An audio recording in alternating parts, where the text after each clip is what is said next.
Olá, bem-vindos ao meu canal. Eu sou a Cristiana e hoje nós vamos falar um pouco sobre o diagrama de compressibilidade.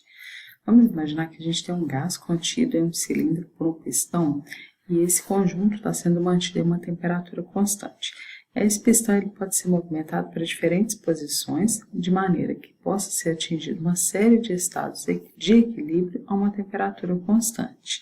E a gente quer plotar isso numa forma gráfica. Então, a gente pode medir, a pressão, o volume específico e a temperatura e plotar isso tudo em função da pressão. O que se observa são essas curvas aí.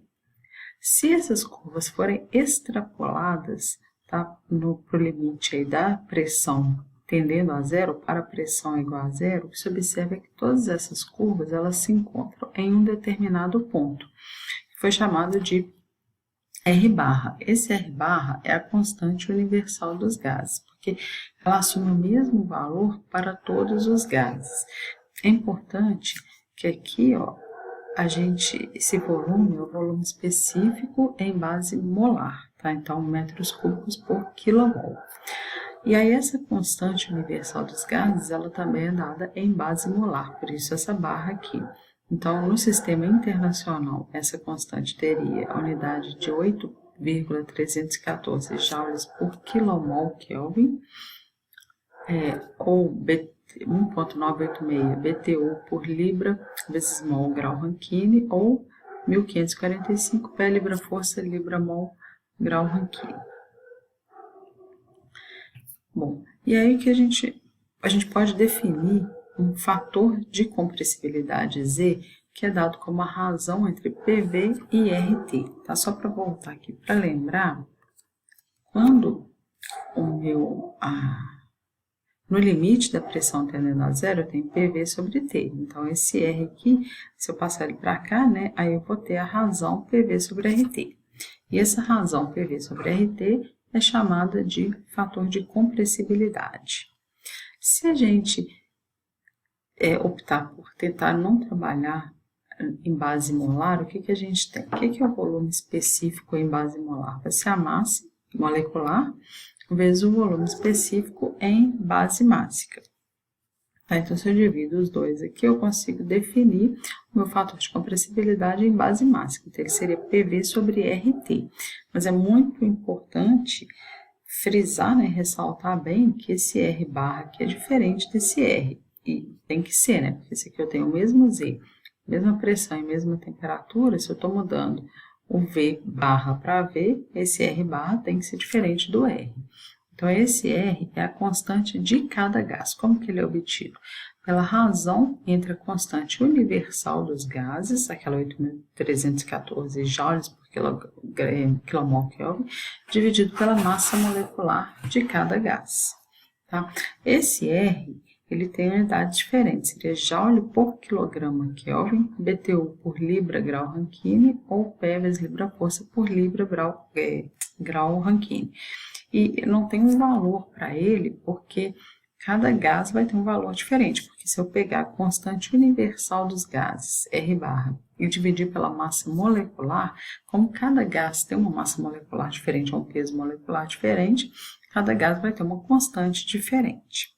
Os valores dessa constante de cada gás são apresentados na tabela 3.1 do livro. Então, se a gente pegar aqui do ar, que é o mais comum, o ar tem uma constante no sistema internacional de 0,2870 kJ por quilograma Kelvin. Bom, o que a gente sabe,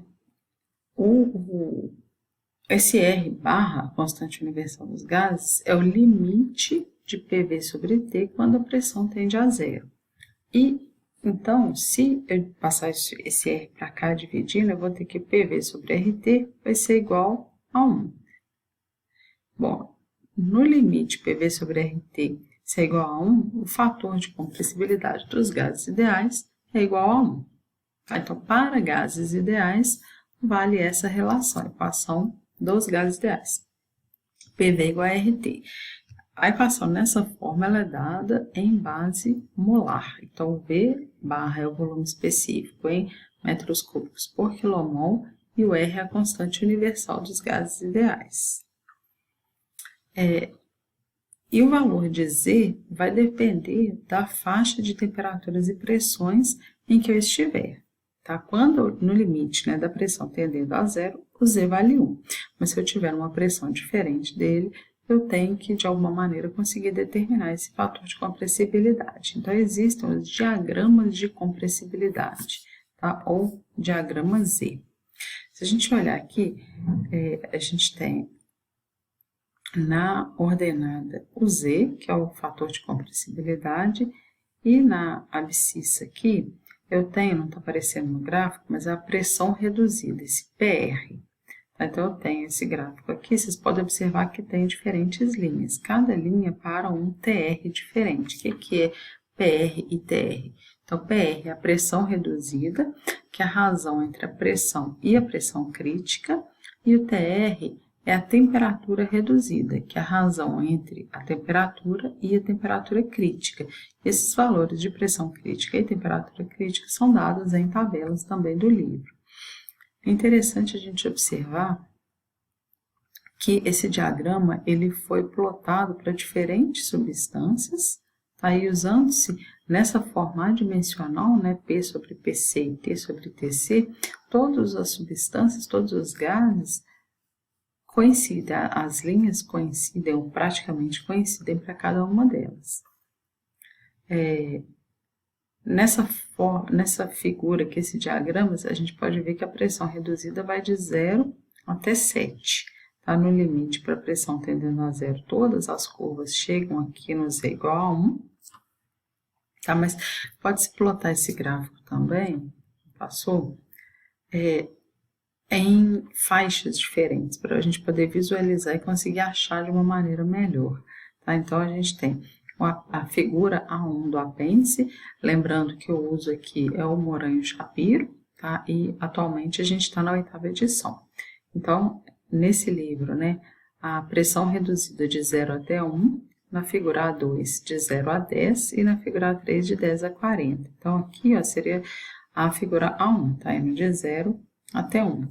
Porque nessa figura aqui, a gente vê que as curvas têm um formato diferente, mas se a gente pegar essa região só aqui do 1, realmente são todas só descendo igual está sendo mostrado aqui.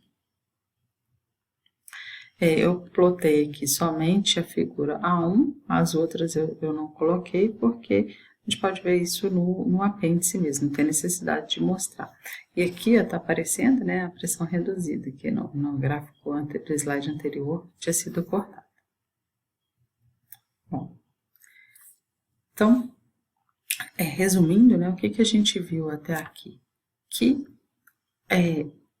PV é igual a ZRT. E esse Z é o fator de compressibilidade, e ele pode ser modelado, né, obtido graficamente através desse diagrama Z. E no limite, para a pressão tendendo a 0, o Z tende a 1, ou seja, para os gases ideais, o Z é igual a 1. E aí vale a equação PV é igual a RT na base molar, e ela vale também na base mássica. Então, na base mássica, essa equação, pressão vezes o volume específico é igual a constante de cada gás vezes a temperatura. É importante frisar também que em qualquer das duas formas da equação, seja em base mássica ou base molar, essa temperatura obrigatoriamente é uma temperatura absoluta. Tá? Então, sempre ou em Kelvin ou em graus Rankine. Bom, quando a gente tem um gás ideal também, a energia interna específica, ela passa a ser função somente da temperatura. Tá? Isso é uma coisa que é observada. Bom, e a entalpia específica? Por definição, né, a entalpia vai ser U mais PV. Só que como PV é igual a RT, acaba que, então, a entalpia específica passa a ser função somente da temperatura. Porque, embora eu tenha aqui a pressão, tá, eu posso usar a equação dos gases ideais para relacionar com a temperatura. Então, PV igual a RT, então a entalpia também é função somente da temperatura. E, no caso, né, para gás ideal, o Z é igual a 1 e essa equação aqui é válida. Porém, para gases que não são gases ideais, deve-se sempre avaliar o valor do fator de compressibilidade. Bom, então, tem um exemplo aqui, que é justamente avaliar se em uma determinada pressão e temperatura, a água pode ser considerada como um gás ideal. Então, ele pede para determinar qual que é o volume ocupado por 2 kg de água, a pressão de 100 bar e temperatura de 400 graus. Ele pede para comparar utilizando duas metodologias diferentes.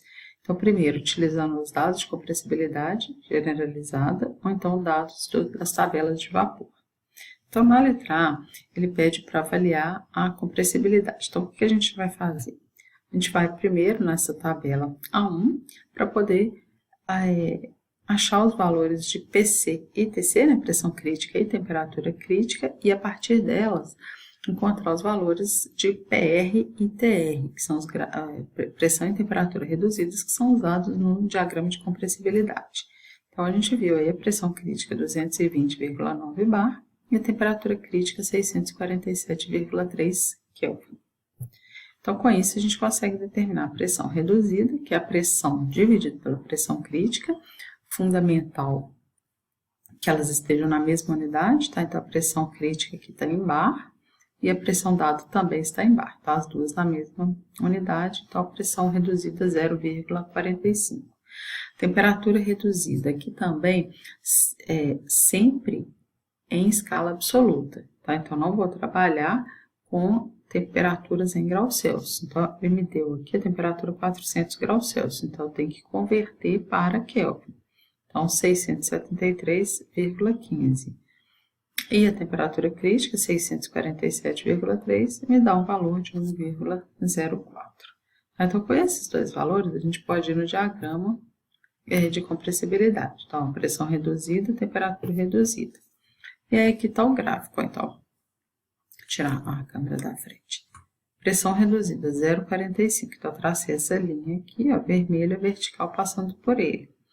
E aí, eu identifiquei aqui, nas curvas, né, de temperatura, essa linha tracejada aqui era 1 e essa aqui 1,05. Então, mantive ali uns 80%, aí fui acompanhando a curva das duas. Quando chegou aqui, o ponto de encontro, eu trouxe para cá. Então, eu falei que, pelos meus cálculos, né, não foi. O meu diagrama, o meu Z, o meu fator de compressibilidade, deu aproximadamente 0,85. Então, como é que eu faço para encontrar o meu volume? Bom, vou usar a equação do diagrama de compressibilidade. Então, PV igual a ZMRT. Tá? Ela estava antes no formato PVzinho igual a ZRT, mas o volume específico é o volume total dividido pela massa. Então, eu simplesmente passei a massa para lá porque ele não me pediu o volume específico, ele me pediu o volume. Então, a pressão foi dada, o volume é a incógnita, o Z a gente encontrou, a massa foi dada, a temperatura foi dada. Então, está faltando a gente encontrar o R. Então, se a gente for na tabela, até mostrei essa tabela antes nesse slide, o valor do R é 0,4614 para a água. Então, se eu substituir todos os dados, né, então a pressão lá era 100 bar, 100 bar equivale a 10.000 kPa, ou 10 megapascal, o volume Z, M, que é igual a 2 kg, o R e a temperatura em Kelvin. Então, acho um volume de 0,05280 metros cúbicos.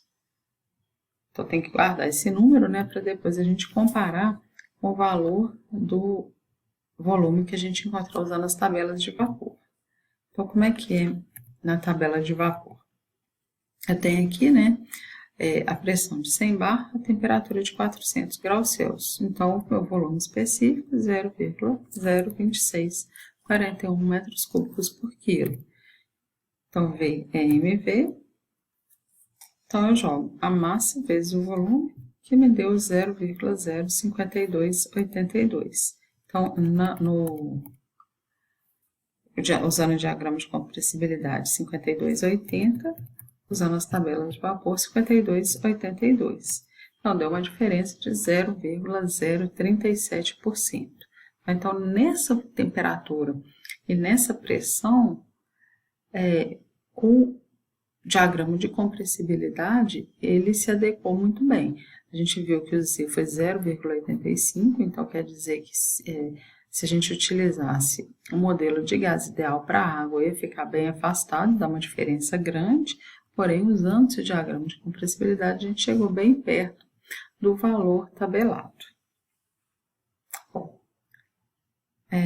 era isso, tá? Espero que vocês tenham entendido e gostado do vídeo. Obrigada.